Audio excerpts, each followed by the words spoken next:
Every Sunday, I go out cycling with my triathlon team. It's normally a fun time going out, getting air at 6 in the morning. However, this one particular Sunday, I received the news that we were going to Guasquita.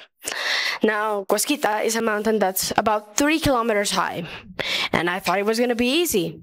Just a ride up, not too hard, I thought to myself. And I couldn't have been more wrong at that. We arrived at the mountain, and I stared at it as I confidently rode up. It was okay. It was just a touch steeper than I had imagined, but it was fine. 400 meters in, I'm still confident. Okay, just a little steep, but manageable, still doable, I thought to myself, and I kept riding up. But then I reached half a mile into the mountain, and then I just get hit with the sudden realization about how really steep this mountain is, and how I was not ready for it. I start freaking out, breathing heavily, and having an overall giant panic attack. At this point, my dad, who saw me shaking uncontrollably, asked me what was wrong. And I just let out a giant jumble of words saying, "It's too hard!" and he tried to calm me down. But anybody who has ever felt frustrated in their lifetime knows that saying, "Oh, it'll be fine," does not help as much as it should. I thought I had no choice as I kept going up the mountain, every meter doubting, fearing I'd fall off, break the bicycle, and more wonderful things my brain had conjured up. And despite all of that, and 15 long minutes, I successfully made it up the top. It was a terrible ride, I'm not gonna lie, but I was still amazed that I made it up. I just went up that, I said to myself, and relief filled the air for me. And of course I was proud of myself, but mainly glad it was over. This is not the first time something like this happens to me. My life is constantly filled with all these negative episodes, and I was starting to get sick of them. So I started to figure out, why does this happen to me? How does this happen to me in the first place? Most importantly, what happens when I get through this? And this is what I discovered. It always starts like this, a small thing that you can just hop over and ignore. However, people like me somehow let this happen. Now it's a little bigger, but it's still climbable, still doable, and you just be optimistic. By this point, which I bet most people should recognize by now, I will start to freak out. People will start asking you if you're okay, and it will try to help you and motivate you. And if you're a proactive person, that will be the end of it. Then again, I exist. Now we get to the territory I reach normally, when all hope seems lost, and the one I'm most familiar with.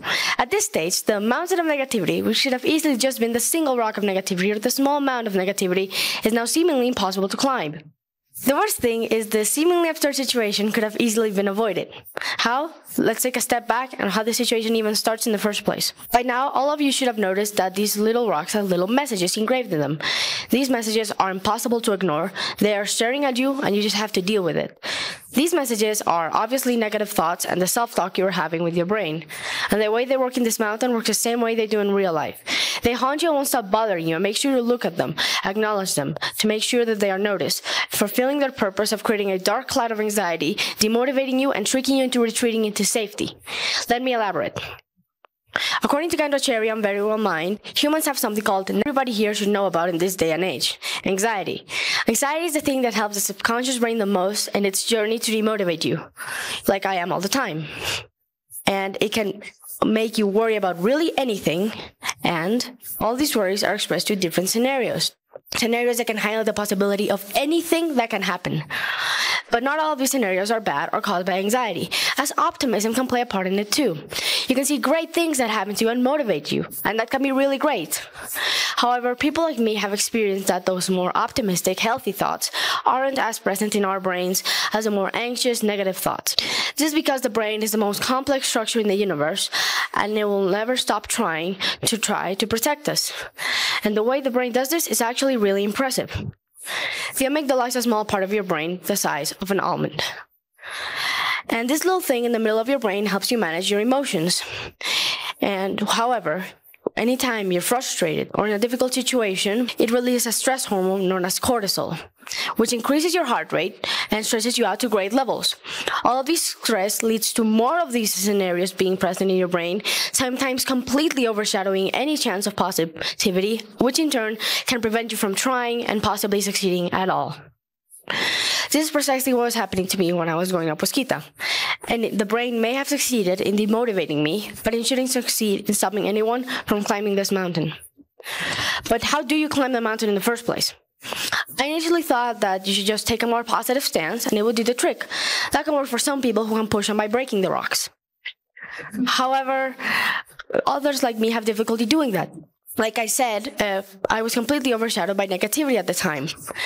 So naturally, I wanted a solution. Something that could manage negativity entirely. Something that could just avoid the entire problem in the first place. And I thought for a long time, but I couldn't really find it. It's really hard, maybe near impossible, for a lot of us to stop our thoughts. But that's when I realized that you don't need to shut down your negativity. Because the solution to stopping this is not to stop anything at all. While I was climbing up Huasquita, I was afraid of failure. And I was dealing with these thoughts all alone, but I kept riding up. And I didn't stop. I couldn't stop because I had a goal to succeed, and I kept going. Because that's what you really have to do. Anytime you feel like those negative thoughts are always getting in there, they're trying to make you quit. So don't quit. You have to prove those thoughts wrong. Because by proving those thoughts wrong, you're showing you can do it, and you can get up that mountain. But let's rewind for a second, because that's not actually how you really get up the mountain. As I said, I was dealing all alone with these negative thoughts. And you think that you should just climb over the mountain and forget about it, but you're really deconstructing it. With every single little step, every single little push, you're doing something to this mountain. You think that when you get over it, you're still high up. But really, you're making it smaller every time. Because with every little push, every little effort you make, you're proving these thoughts are fake. Because you're showing that you can do that, that you're capable of doing thoughts. And making these thoughts makes the rocks fake, but disappear and sink the mountain. If thoughts aren't that big, you just have to take a step back, look at the situation, and just put some effort into it and try. Because there should be no fear of failure.